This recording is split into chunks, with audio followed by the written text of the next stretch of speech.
కార్తీక అమావాస్య ఈ నెల 20వ తేదీన వస్తుంది. సో ఈ కార్తీక అమావాస్య రోజున ఇప్పుడు నేను చెప్పబోయే రాశుల వాళ్ళు చాలా జాగ్రత్తగా ఉండాలి. ఆ రాశులేంటో చూద్దాం. కర్కాటక రాశి విషయానికి వస్తే ఈ రోజు చాలా జాగ్రత్తగా ఉండాలి. అనారోగ్య సమస్యలు వచ్చే అవకాశం ఉంటుంది. అప్పుల బాధలు కూడా పెరుగుతాయి. సమయానికి డబ్బు కూడా చేతికి అందక చాలా ఇబ్బంది పడతారు. కుటుంబంలో భేదాభిప్రాయాలు ఎక్కువగా ఉంటాయి. మనశ్శాంతి అనేది దెబ్బతినే అవకాశం ఉంటుంది.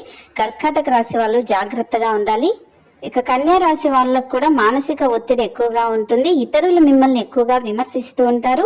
ఏ పని చేసినా అది మీకే వ్యతిరేకం అవుతుంది. అంతేకాదు చేసిన పనులు సగంలోనే ఆగిపోతాయి. ఆర్థిక నష్టాలు చికాకును తీసుకొస్తాయి. పెట్టుబడుల్లో భారీ నష్టాలు వచ్చే అవకాశం ఉంటుంది. దూర ప్రయాణాలు చేయడం కూడా మంచిది కాదు.